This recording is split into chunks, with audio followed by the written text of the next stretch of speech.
नमस्कार। उपनिषद काल में एक ऋषि थे याज्ञवल्क्य, जिनके बारे में आप जानते होंगे कि उनकी 2 पत्नियां थीं, एक कात्यायनी और एक मैत्रेयी। मैत्रेयी बड़ी थीं और कात्यायनी छोटी, लेकिन दोनों का स्वभाव अलग था। जहाँ कात्यायनी गृहस्थिन थीं और उनकी बातों के केंद्र में होता था गायें, अनाज, खाना पीना, पहनना, ओढ़ना, वही मैत्रेयी बहुत ज्ञानी थी। उनकी बातों के केंद्र में होता था शास्त्र, शास्त्रार्थ, विद्या, अविद्या। जीवन सुखमय चल रहा था क्योंकि दोनों पत्नियों के जो इंटरेस्ट की फील्ड थी वो अलग अलग थी, तो दोनों ने अपना अपना क्षेत्र अच्छे से संभाल रखा था।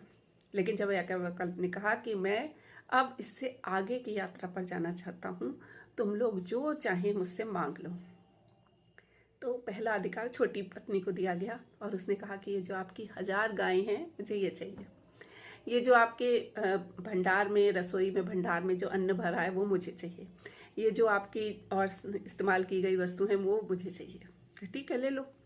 जब मैत्रेयी की बारी आई तो थोड़ा ऋषि भी सकुचाए कि इसने तो पहले ही मांग लिया, अब मैं इसे दूंगा क्या और ये मांगेगी क्या। लेकिन मैत्रेयी ने कहा कि मुझे वो चाहिए जिसके लिए आप ये सब कुछ छोड़ के जा रहे हैं। तो उन्हें वो ज्ञान उन्हें देना पड़ा जो अनासक्ति का ज्ञान था, जिसके कारण इससे बेहतर चीज़ के लिए इंसान आगे की दिशा में बढ़ता है, आध्यात्मिक दिशा में बढ़ता है।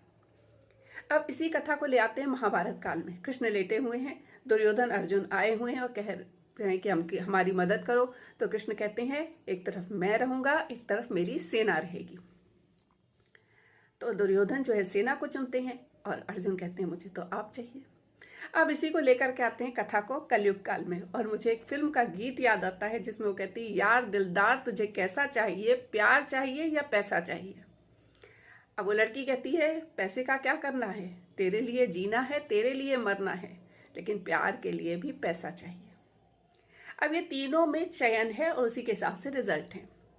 पहली स्थिति में उसने दैहिक खान पीन इसको चुना क्योंकि प्यार का विकल्प तो था ही नहीं उसके पास, तो उसको देह की संतुष्टि रहेगी कात्यायनी को। तीसरी स्थिति में भी देखिए, उसने कहा कि मुझे प्यार और पैसा दोनों चाहिए। तो जो दोनों का संतुलन है, कभी बनेगा, कभी डिगडिगाएगा, कभी झगड़ा होगा, कभी प्रेम रहेगा और जिंदगी की गाड़ी जैसे हम सब सामान्य लोगों की चलती है चलती रहेगी। मैत्रेयी ने ज्ञान मांगा, अर्जुन ने भी कृष्ण के माध्यम से वो सारा अनुभव, वो सारा ज्ञान मांगा जो उनके पास था। तो जैसा जिसका चयन वैसी उसकी यात्रा, वैसी उसकी संगति। तो अब देखिए, जिनको यात्रा ऊंची करनी होती है वो छोटी चीज़ों पे समझौता नहीं करते। उन्हें पता होता है कि उन्हें क्या मांगना है और यहीं से जीवन धारा बदल जाती है, वो इतिहास पुरुष बनते हैं।